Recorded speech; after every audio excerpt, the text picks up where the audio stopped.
Sumérgete en un viaje a través del tiempo y el espacio, donde desentrañamos los enigmas que la historia ha dejado atrás. Desde misteriosos eventos y lugares olvidados hasta personajes envueltos en leyendas y secretos prohibidos. Acompaña a Eloy López en Los Misterios de la Historia, donde cada episodio revela un nuevo fragmento del enigma universal.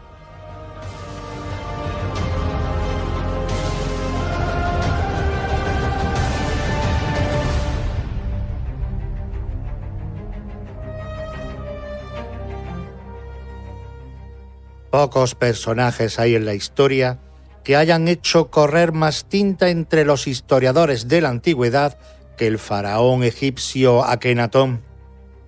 Tras más de 3000 años, las extrañas representaciones de rasgos deformados del faraón y su familia continúan desafiando la capacidad de análisis de los especialistas. Akenatón, el faraón hereje, el hombre que rompió con la milenaria tradición religiosa que sostuvo a la civilización más longeva de todos los tiempos, sigue siendo hoy un enigma para quienes se acercan a él. Su extraordinaria revolución religiosa, que le llevaría a plantear la primera fe monoteísta del mundo, resulta tan sorprendente como difícil de explicar.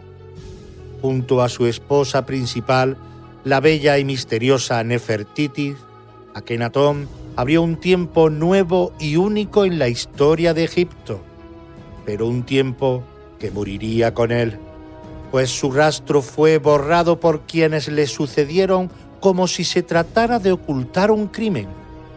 Y pese a ello, Akenatón sigue siendo fascinante, porque cada pregunta que surge en torno a su reinado sugiere demasiadas respuestas inquietantes.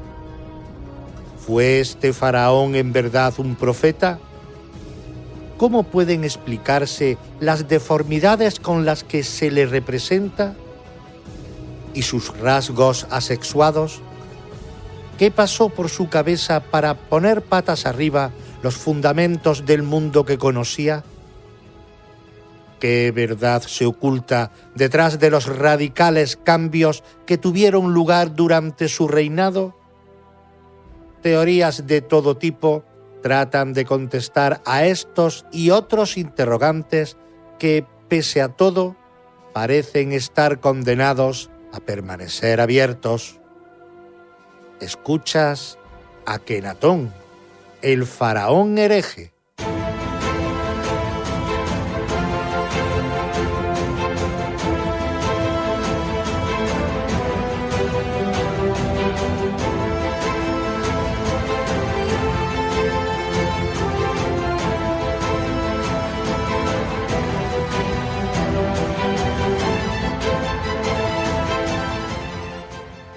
Amanecer. Akenatón el profeta. En el año 1353 a.C., el joven Amenofis lloraba la muerte de su padre, el gran faraón Amenofis III, miembro de la 18ª dinastía de Egipto. Por su mente debían cruzar las imágenes del difunto rey junto con su esposa Tille en el deslumbrante festival Seth de conmemoración del Jubileo Real. El festival Seth o Abed Seth fue una de las festividades más importantes de los soberanos del antiguo Egipto. El propósito de esta festividad era la renovación de la fuerza física y la energía sobrenatural del faraón. La festividad se celebraba en el primer día del mes de Tibi, en la estación de Peret, más o menos el primer mes de invierno, y duraba 10 días. Cubiertos de oro de la cabeza a los pies, ambos habían realizado los rituales que subrayaban su poder y majestad. Incluso habían recuperado ceremonias olvidadas durante generaciones en las que el faraón se identificaba con el sol por su poder omnipresente y benefactor. Nada extraño, por otra parte, habida cuenta de su brillante reinado. Pero el todopoderoso faraón, que ni siquiera había llegado a los 50 años, yacía muerto bajo la mirada de su hijo y sucesor. El trono de Egipto aguardaba a Amenofis IV. Todo parecía haberse conjurado para que fuese precisamente entonces y justamente él. Habían tenido lugar la prematura muerte de su hermano mayor y verdadero sucesor, el príncipe Tutmosis, y el inesperado fallecimiento de su padre. El que no había sido llamado a reinar, reinaría. Amenofis III le había enseñado la senda para hacerlo y por eso las imágenes del festival Seth retumbaban en su cabeza. Sin duda, el incremento de la popularidad del culto solar auspiciado por su padre redundaba en beneficio de la propia monarquía. El sol y su símbolo, el disco solar o Atón, era visible en el último resquicio del último de los países conocidos. Pocos símbolos podían ajustarse mejor a las pretensiones de poder del faraón.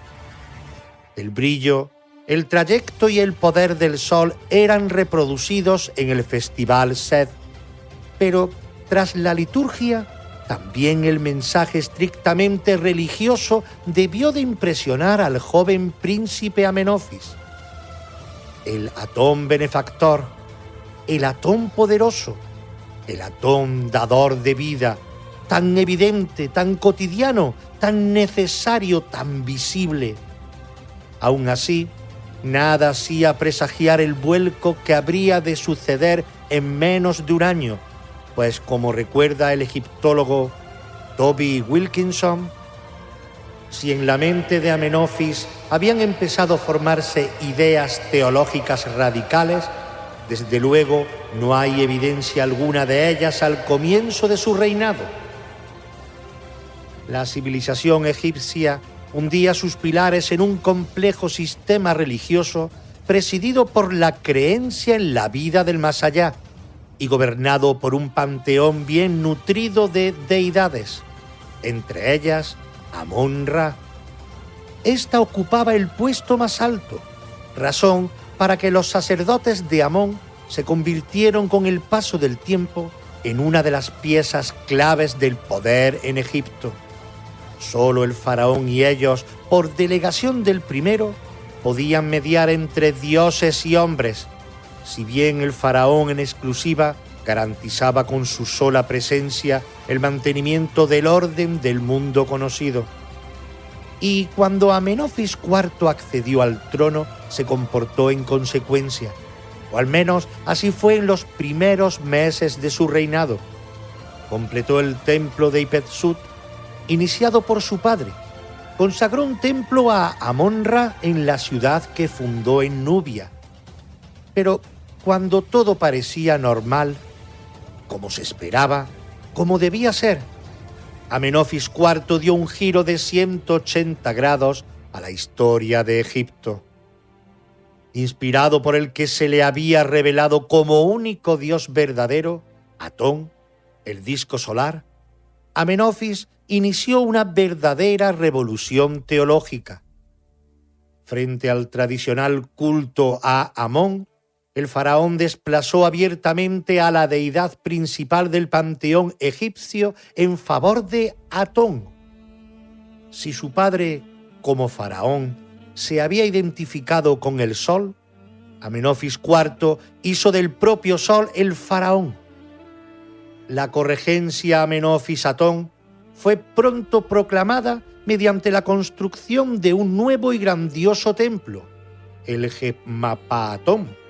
El Atón ha sido hallado, erigido en Karnak para celebrar el primer jubileo del monarca, su primer festival Seth.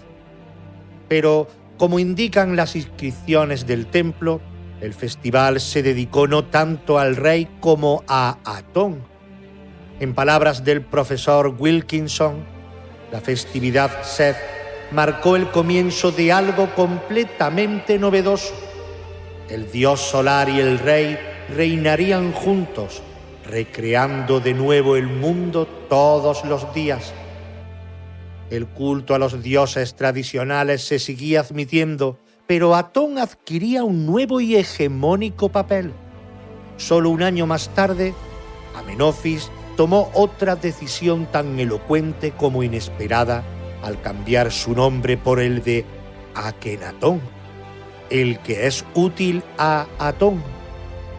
Pero los mensajes de Akenatón no resplandecían con plenitud en una ciudad como Tebas, residencia tradicional de los reyes de Egipto y capital religiosa de su imperio.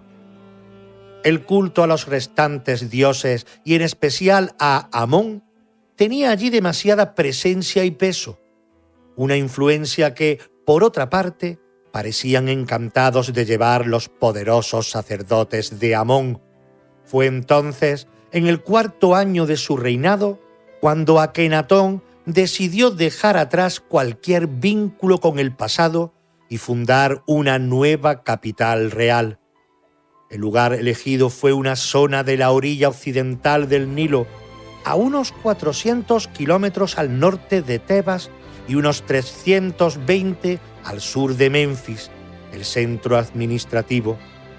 El actual El Amarna se encontraba a los pies de unos escarpados acantilados tras los que cada mañana asomaba el sol y cuya forma recordaba el jeroglífico Akhet, horizonte.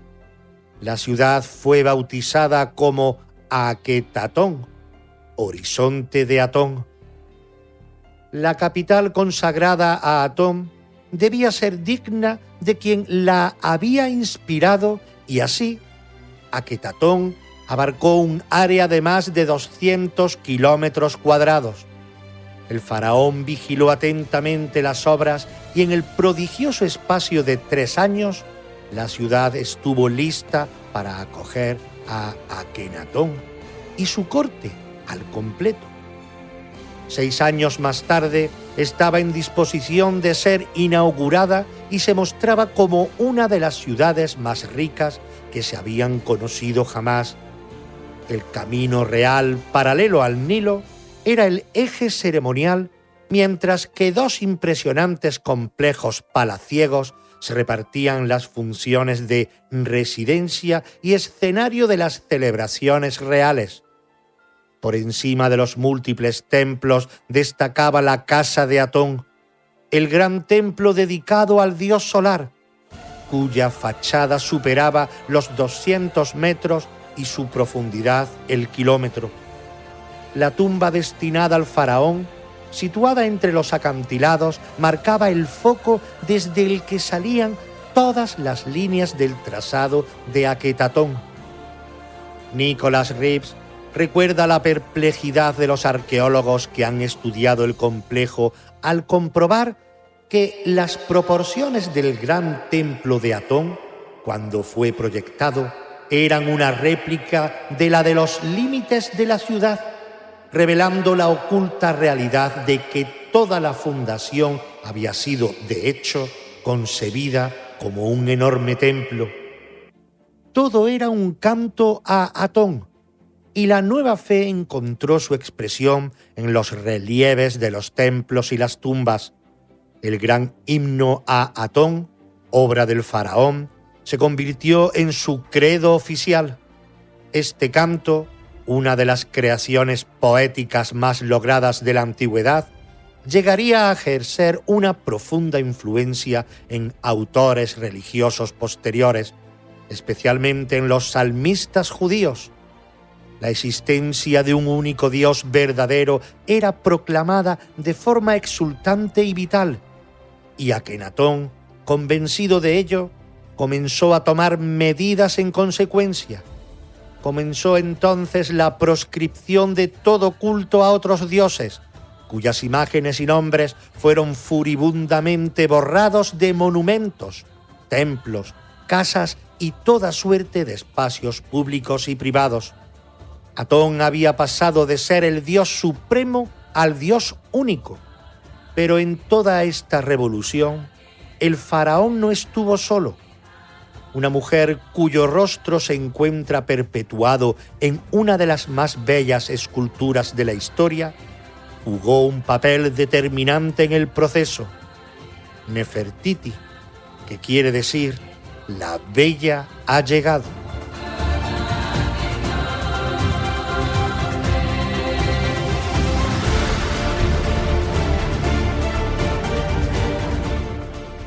La señora de las dos tierras.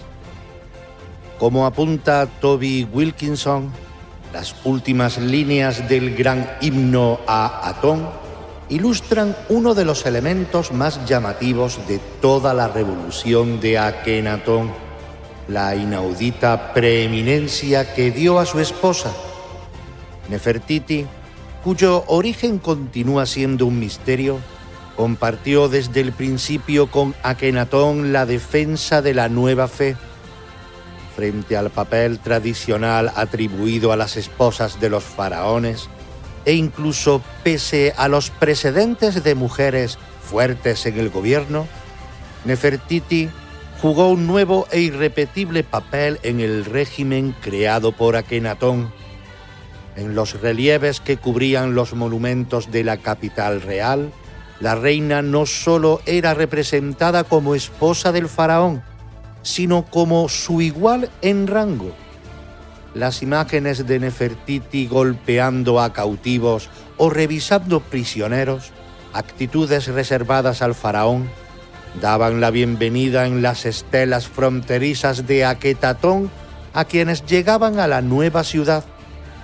Los textos tampoco dejaban duda de su relevancia.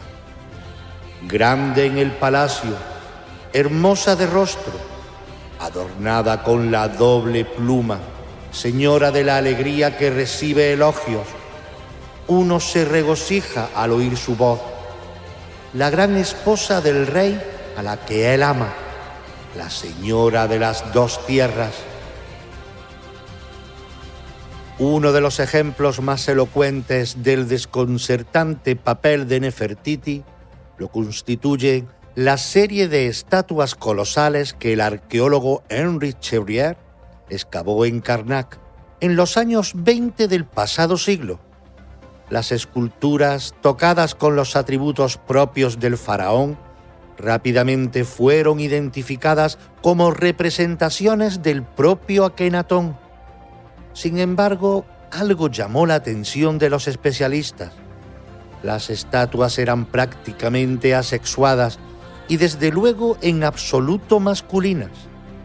La interpretación de la peculiar iconografía de las esculturas, carente de genitales, dio pie a todo tipo de teorías, desde las que afirmaban que Akenatón pudo ser eunuco, hasta las que consideraron demostrada la homosexualidad del faraón.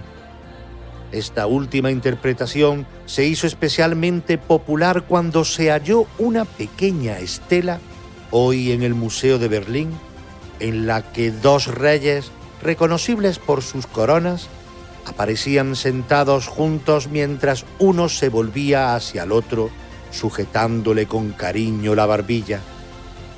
El misterio de la homosexualidad de Akenatón comenzó a resolverse en los años 70, cuando el estudio detallado del número de cartuchos de la estela, los espacios reservados a los nombres en el arte egipcio, demostró que quien acompañaba a Akenatón no era otra que la reina, es decir, Nefertiti, representada como rey. Nefertiti era corregente de Akenatón y tan faraón como él. Las estatuas colosales halladas por Chevrier no eran poco masculinas, sencillamente eran la representación de una mujer faraón. Las expresiones artísticas del reinado de Akenatón son sin duda uno de los mayores misterios sobre esa época. El arte egipcio buscaba la expresión de la idea de eternidad y en esa medida respondía a unos cánones iconográficos rígidos y constantes. Sin embargo, los relieves y las esculturas halladas en el Amarna nada tiene que ver con las convenciones tradicionales del arte egipcio. Frente a las hieráticas figuras de los faraones como mediadores de los dioses o como poderosos guerreros, Las frecuentísimas representaciones de Akenatón y su familia son de una intimidad inédita. El rey y su esposa aparecen tomados de la mano ofreciéndose flores, sentados jugando con sus hijas sobre el regazo, besándolas, y todo bajo los benéficos rayos en manos de Atón. Pero lo que resulta aún más sorprendente es que dichas escenas muestran a unos seres de rasgos deformados, de caderas anchas, vientre caído, pecho prominente, cuello arqueado, mandíbula inferior con acusado prognatismo y cráneo increíblemente apepinado. ¿Era esa la imagen de la majestad y la realeza? La pregunta resulta todavía más desconcertante si se tiene en cuenta que las deformaciones solo afectan a las figuras del faraón y sus allegados, pero no a las representaciones de miembros del pueblo llano. La razón de las deformaciones del arte amarniense siguen siendo un enigma para los especialistas, aunque obedecieron a la expresa voluntad de Akenatón. Su razón de ser encuentra explicaciones de lo más variopintas. Mientras que para algunos responden a un criterio puramente estético, otras las interpretan como expresión de ideas religiosas de unión de lo masculino y lo femenino. E incluso no faltan quienes señalan los cráneos aplatanados recordando la tradicional iconografía de los extraterrestres. Una de las corrientes interpretativas más curiosas es la que desde hace décadas trata de buscar alguna explicación médica de estas deformaciones. Durante bastante tiempo, parecía tener éxito la teoría propuesta por el antropólogo y especialista en anatomía comparada, Grafton Elliot Smith, según la cual Akenatón podría haber padecido el síndrome de Froelich. Este trastorno endocrino produce manifestaciones físicas compatibles con la forma con que el faraón era representado, razón por la que la comunidad científica creyó haber encontrado una explicación a la misma. Sin embargo, años más tarde se demostró que este síndrome suele asociarse al retraso mental y produce impotencia, cuestiones ambas difícilmente aplicables al caso de Akenatón. Desde entonces, las teorías de carácter médico han sido tomadas con gran prevención por los especialistas, si bien en los últimos años parecía cobrar fuerza la tesis del profesor canadiense Alwyn L. Burright, que apuntó la posibilidad de que Akenatón hubiese padecido un extraño desorden genético conocido como síndrome de Marfan. La enfermedad no solo explicaría las deformaciones, sino también el hecho de que frecuentemente Akenatón aparezca representado apoyándose en un bastón y, lo que sería más interesante, podría explicar la obsesión del faraón por la luz solar como consecuencia de su parcial ceguera. Sin embargo, los recientes análisis de ADN de la que se cree momia de Akenatón parecen echar por tierra de nuevo estas hipótesis.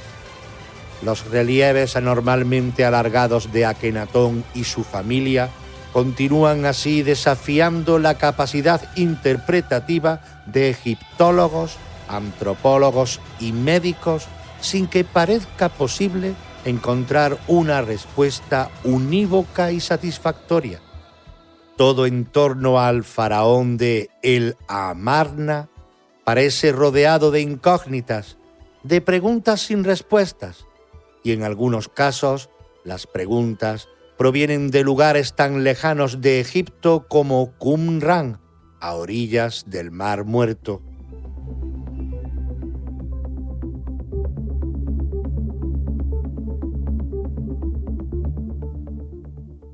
El tesoro olvidado del faraón. A comienzos de los años 50 del siglo XX, un grupo de esforzados arqueólogos excavaba las múltiples cuevas del asentamiento esenio de Qumran, en Cisjordania. Tan solo unos años antes, en 1947, se había producido en ese mismo lugar uno de los hallazgos arqueológicos más importantes de todos los tiempos, los llamados manuscritos del Mar Muerto. Un grupo de documentos en forma de rollo de más de 2000 años de antigüedad en los que se recogían libros completos del Antiguo Testamento vinieron a revolucionar los estudios bíblicos. Se trataba de los escritos bíblicos más antiguos conocidos, una serie de copias manuscritas en hebreo y arameo de textos de la Biblia realizados por la comunidad esenia de Qumran entre el siglo III a.C. y el año 70 después de Cristo. Los esenios eran una secta ascética judía que practicaba el celibato, la vida en comunidad y la observación estricta de los principios de la Torá, conjunto de los 5 primeros libros bíblicos. El hallazgo de los manuscritos generó un enorme revuelo, además de expectativas sobre las sorpresas que podían aún esconder Qumran. Con ese ánimo, el equipo de arqueólogos dirigidos por Henry de Contesson comenzó la excavación de la cueva 3 del asentamiento, pero en marzo de 1952 sus esperanzas parecían haberse frustrado. El equipo estaba a punto de abandonar el largo trabajo en la cueva cuando se acometió la limpieza de una pequeña zona situada justo en la entrada. Fue entonces, sobre la tierra, cuando Henry contempló atónito 2 grandes objetos verdes. Nunca antes había visto nada igual. Como sus compañeros en 1947, había encontrado 2 rollos manuscritos, pero el material del que estaban hechos no era ni papel ni pergamino, sino cobre. El manuscrito de cobre, nombre que recibieron los rollos, fueron rápidamente trasladados a la británica Universidad de Manchester para su estudio. El principal problema al que había que hacer frente era la forma de desplegar los textos sin quebrarlos, razón por la que los especialistas decidieron cortar los rollos en varios segmentos a modo de tejas. Las 23 partes resultantes permitieron por fin desvelar el contenido del manuscrito. El texto, grabado en hebreo en 12 columnas, describía la existencia de 64 lugares en los que se escondía un fabuloso tesoro de hasta 25 toneladas de oro y 65 de plata. El asombro de los especialistas fue mayúsculo, si bien las indicaciones del manuscrito carecían de contexto. Se trataba de una enumeración de lugares: el templo, el pozo de arcilla, la tumba del gran sacerdote, con una detallada indicación del sitio en que las riquezas se habían escondido, a 40 codos bajo los peldaños que miran al este, en la tercera hilada de piedras del monumento mortuorio. Pero faltaba saber su ubicación geográfica. Obviamente, todos los ojos se dirigieron hacia Qumran y pronto comenzaron los trabajos de búsqueda del tesoro. Una tras otra, las expediciones fueron fracasando y a día de hoy no se ha encontrado nada en ninguno de los lugares excavados en Tierra Santa. Sin embargo, hace unos años, un experto en metalurgia, el británico y estudioso Robert Fisher, planteó una nueva teoría sobre el manuscrito de cobre que ha despertado tanto interés como controversia entre los interesados en el hallazgo. A juicio de Fisher, la búsqueda del tesoro del manuscrito ha resultado infructuosa porque desde el comienzo se ha buscado en el lugar equivocado. No es Qumran ni ningún otro lugar de Tierra Santa donde habría que encontrarlo, sino en Egipto, y más concretamente en el Egipto de Akenatón, es decir, en el Amarna. El salto de Qumrán a la antigua Aketatón, el Amarna, no es caprichoso. La primera razón que llevó a Fischer a plantearse la posibilidad de que el escenario en el que tenían sentido las indicaciones del manuscrito era Egipto fue un hecho al que hasta entonces no se le había dado importancia. En las anotaciones de las cantidades que figuran en los textos aparece repetidamente junto a la numeración hebrea el signo egipcio que indica las decenas, una especie de U invertida. La presencia de un sistema de numeración egipcio llevó a Fischer a pensar que no solo el manuscrito podía hablar de una realidad egipcia, sino que quizá había que ajustar las cantidades de oro y plata recogidas en él a un sistema de medidas también egipcio. Conforme a la interpretación realizada por los especialistas, basada en medidas hebreas, el tesoro alcanzaría las fabulosas cantidades de 25 toneladas de oro y 65 de plata, unas cifras tan abultadas como difíciles de asignar a la ascética comunidad esenia. Frente a ellas, el cálculo realizado por Fischer empleando medidas egipcias permitieron obtener unas cantidades asimismo importantes, pero más verosímiles para el contexto y la época: 7,5 kilogramos de oro y 19,2 de plata. El escenario podía, por tanto, ser Egipto y no Qumrán. Pero, ¿por qué el Egipto de Akenatón? El estudio detenido del texto del manuscrito permitió a los especialistas descubrir algo una vez más difícil de explicar. Entre las columnas escritas en hebreo se encuentran dispersos 14 caracteres del alfabeto griego, cuya presencia aparentemente carece de sentido. Pero el significado de esos caracteres griegos llevó a Fischer hasta Akenatón, ya que, conforme a su interpretación, en ellos podría leerse algo parecido a Keijatón. La presencia del sufijo referido al dios solar Atón apunta con nitidez hacia el faraón hereje.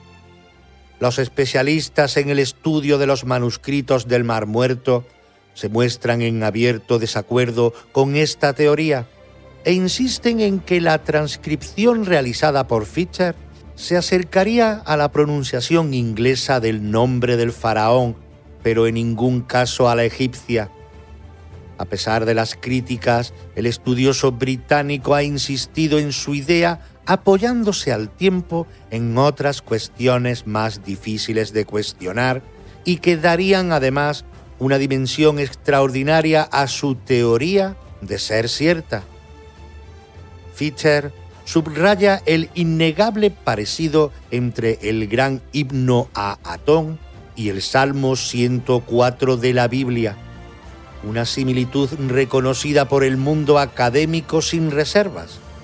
Si los versos religiosos de Akenatón llegaron a la antigua Israel, cabe suponer que lo harían de la mano de los israelitas tras ser liberados del yugo egipcio, según se describe en el Éxodo. Y si llegaron los versos, bien podría haber llegado el secreto de los lugares en los que, tras la destrucción de el Amarna, a la muerte del faraón, se ocultaron muchas de las riquezas acumuladas en honor de Atón. Pero, ¿y si con los versos y quizá los secretos también llegaron las ideas monoteístas? ¿Podría el monoteísmo de Akenatón guardar alguna relación con el monoteísmo de la tradición judeocristiana? El éxodo israelita, en opinión de algunos especialistas en cronología bíblica, pudo producirse apenas 100 años después de la muerte de Akenatón.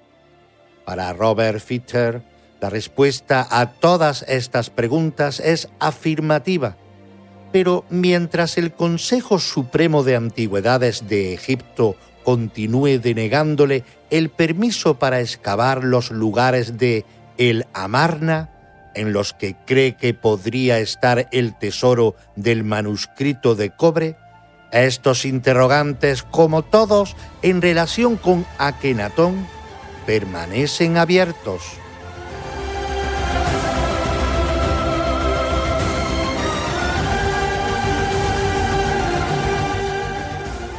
Y el sol se puso, Akenatón, el hereje. Tras la vendimia de su 17º año de reinado, es decir, en el otoño del año 1336 a.C., el aún joven faraón Akenatón falleció por causas todavía hoy desconocidas. Por entonces las cosas en El Amarna no debían ser sencillas, pues como apunta Toby Wilkinson, las políticas radicales de Akenatón debieron suscitar un enorme rechazo entre ciertos sectores de la población y el temor a la insurgencia debió de acosar al régimen. Los adeptos al sistema atonista, que habían logrado crecer de manera considerable, debían sentirse sin duda inseguros ante la posibilidad de una reacción de los sectores más tradicionales, apoyados por los sacerdotes de Amón y su deseo de recuperar el poder. Akenatón había forzado una transformación sin precedentes en Egipto, un cambio del que el propio faraón era inspiración, motor y centro. Su desaparición no podía sino suponer el desmoronamiento del nuevo régimen. Pero ya antes la desgracia parecía haber abatido sobre el faraón y su familia, como atestigua el último relieve en que Nefertiti aparecía identificada con su nombre. Las lágrimas de la bellísima reina por la muerte de su hija Meketatón, de solo 7 años, resultan tan conmovedoras hoy como entonces. Y no debieron ser menos las de Akenatón, poco después por la muerte de su madre, Tille. Parece que los últimos años del reinado del faraón debieron ser difíciles para la familia real, pero es aún muy poco lo que se sabe con certeza sobre ellos. El nombre de Nefertiti desapareció de los relieves y fue sustituido por el de Neferuatón, es decir, la personificación de Nefertiti como corregente de Akenatón. Nada tuvo pues de extraño que cuando se produjo el fallecimiento del faraón, este fue sucedido por Neferuatón. Akenatón fue enterrado en la tumba que había hecho construir en El Amarna. Su cuerpo se depositó en un sarcófago de piedra. En las 4 esquinas había representaciones de Nefertiti. El hombre que había vuelto del revés el mundo conocido parecía confiar en su amada para velar por su obra. Sin embargo, no parece que Nefertiti lograse mantener vivo por demasiado tiempo el legado de su esposo. Su nombre como Neferuatón desaparece de los relieves y monumentos tras un periodo muy breve de tiempo, y no son pocos los especialistas que creen que incluso pudo ser asesinada. La capacidad de maniobra de Nefertiti, una vez fallecido Akenatón, debió de ser escasa, sobre todo cuando los sectores contrarios al régimen encontraron un nuevo candidato al trono a su medida. Se trataba de un niño de 9 años, hijo de Akenatón, con una esposa secundaria y de nombre Tutanjatón, la imagen viviente de Atón. El pequeño era el instrumento perfecto para volver a hacerse con el poder, pues su sangre real aportaba la legitimidad necesaria y su juventud garantizaba su fácil manejo. Aquellos que habían visto cómo Akenatón había terminado con el orden de cosas que tanto les favorecía, solo necesitaron unos meses para situar en el trono a Tutanjatón. Bajo la influencia de los antiguos cortesanos y sacerdotes de Amón, el recién estrenado faraón promulgó un gran decreto de restauración por el que se reinstituyeron los antiguos templos y costumbres. De nuevo, los numerosos dioses del panteón egipcio ocuparon su lugar, y como siempre había sido, Amón fue devuelto al puesto principal. Los lazos con el reinado de Akenatón debían cortarse sin dejar lugar a dudas, y así la flamante ciudad creada por el faraón Sol fue abandonada. Como Amón y como los dioses, Tebas también recuperó su lugar, mientras en el Amarna el polvo del desierto comenzó a acumularse. Sin embargo, cuando nadie lo esperaba, en el año 1322 a.C., el hijo de Akenatón murió de forma repentina. La 18ª dinastía de los faraones de Egipto agonizaba y pronto sería sustituida por una nueva.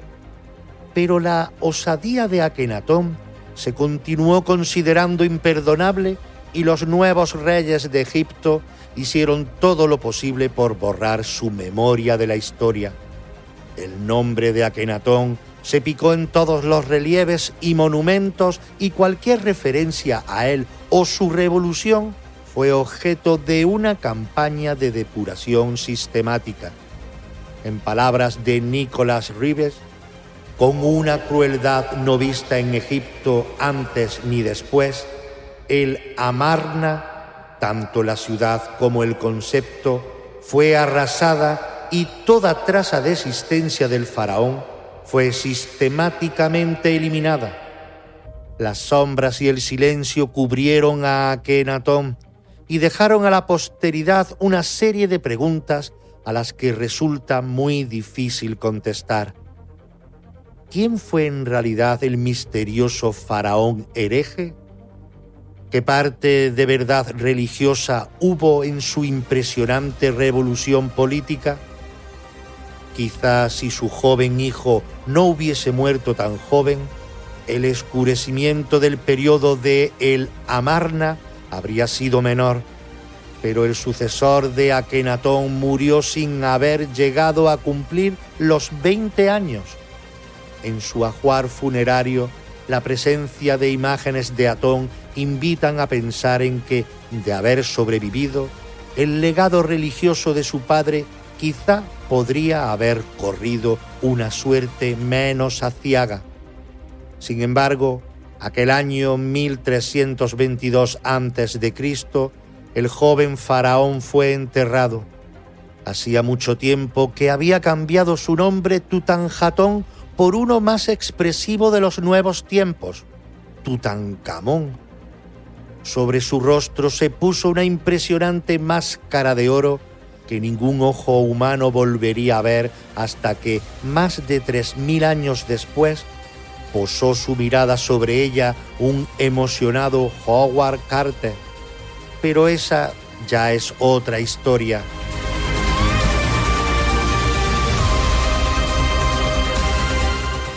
Curiosidades de la historia.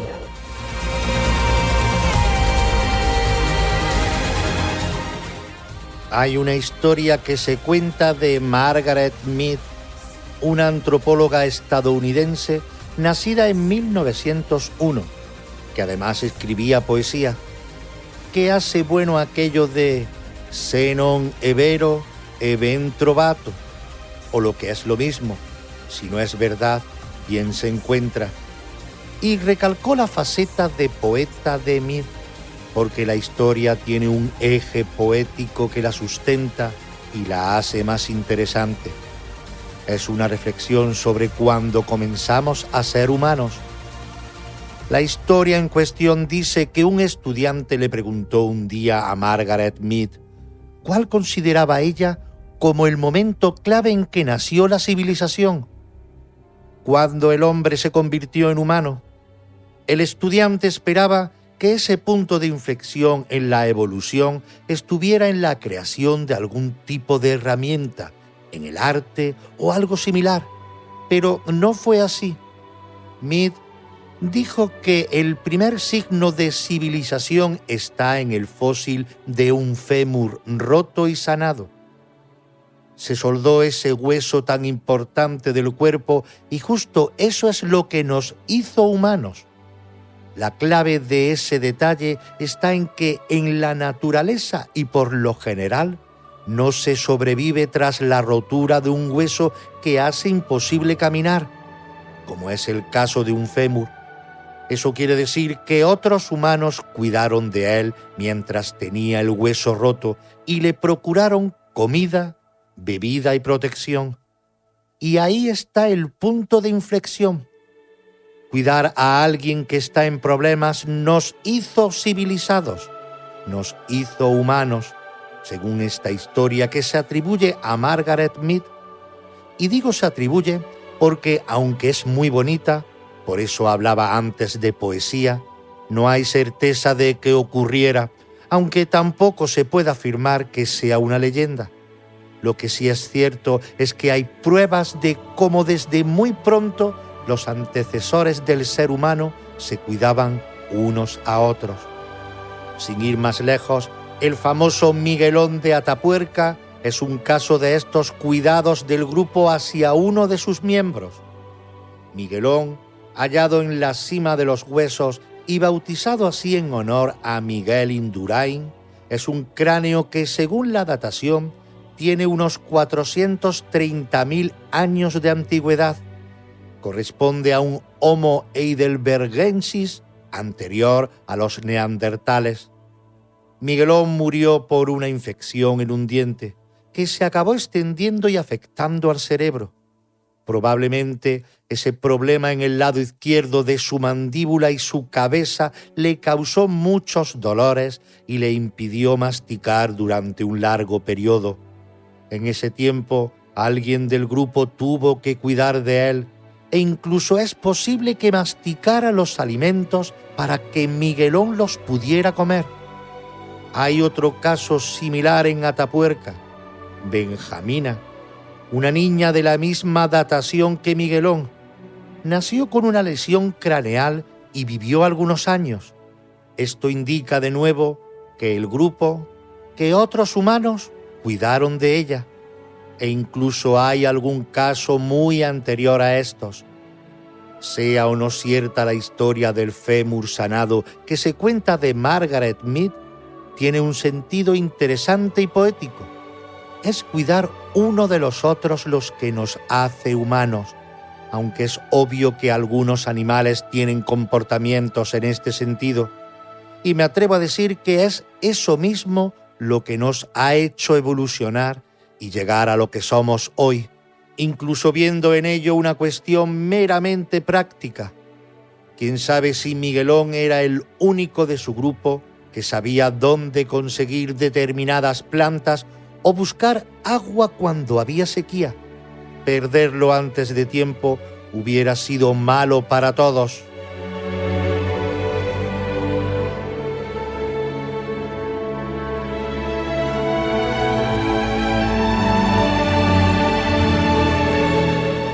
Imaginémonos por un momento estar convencidos de que el mundo se va a acabar en una fecha concreta y que llegado ese momento no ocurra nada. Algo así debieron vivir los cristianos, al menos los más doctos, al cambiar el año el 1 de enero del año 1000.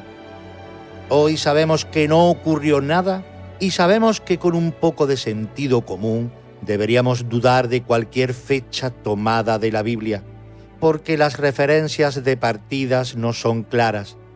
Pero el milenarismo y el Apocalipsis de San Juan hoy no se ven igual que antes de que ocurriera, y no solo porque la fecha ya haya pasado. Todo este tema del milenarismo proviene de una interpretación literal del Apocalipsis de San Juan, pero las referencias, como decía, no son claras. San Juan habla de 1000 años, y aunque ni siquiera eso deberíamos darlo por bueno, ¿1000 años desde cuándo? Desde que él lo escribió, más de 90 años después del nacimiento de Cristo. 1000 años desde que nació Cristo. Esto quizás nos llevaría al año 1000, pero ¿y si eran 1000 años desde que murió Cristo? ¿O desde la resurrección? La verdad, un lío. Además, recordemos que es posible que Jesucristo naciera en el año 5 a.C., y también es buen momento para recordar a James Husser, el arzobispo que calculó la fecha exacta en la que se creó el universo. Seguro que hay alguna otra obra o texto sagrado que desconozco y que marcó ese inicio para los estudiosos. Por eso, el milenarismo tuvo que ser un momento crítico para muchos religiosos. Una fecha clara y marcada en el texto de San Juan que la realidad osó obviar llegado el momento. Los milenaristas creían que el fin del mundo y todo lo que conlleva sería en el año 1000, al cumplirse un milenio de la llegada de Cristo, y lo creían por culpa de San Juan. En el capítulo 20 de su Apocalipsis, San Juan dice, según la versión de esta obra que está en Wicurs, en el capítulo 20 de su Apocalipsis, San Juan dice que Cristo encerró a Satanás en un abismo y lo encadenó por 1000 años. Dicen también que pasado ese milenio, el diablo volverá y engañará a las naciones para dar batalla, pero que Dios lanzará fuego desde el cielo y acabará con ellos, y se acabará todo y los muertos revivirán.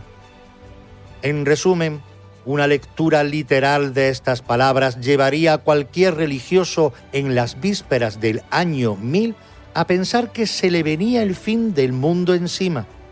Pero luego pasó de largo este año y según parece otros 1023 han ido pasando de largo sin que se haya acabado este mundo terrenal.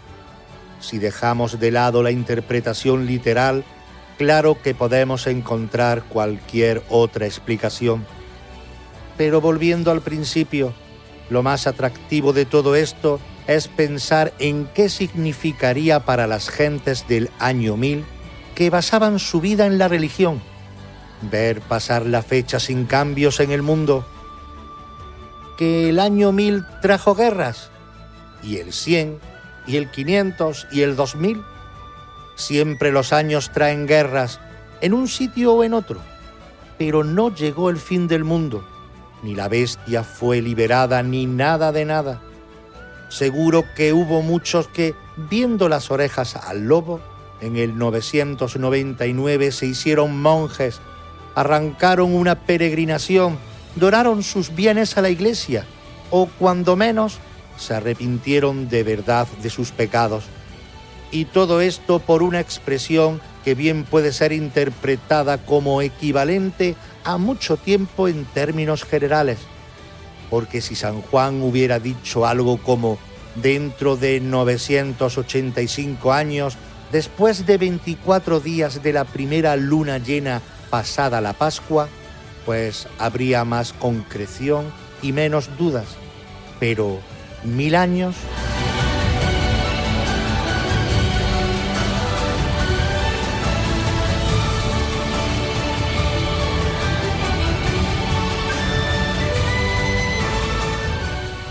Gracias por acompañarnos en este viaje a través de los misterios de la historia. Esperamos haber despertado tu curiosidad y haber aportado nuevas perspectivas sobre los enigmas del pasado. No olvides que cada episodio es una pieza más en el vasto rompecabezas de nuestro legado humano. Soy Eloy López y te espero en el próximo episodio de Los Misterios de la Historia, donde continuaremos explorando los secretos que el tiempo ha guardado. ¿Que dónde? Aquí, en Radio Sintonía, en el 106.9 de tu dial de FM y por ende en la onda local de Andalucía.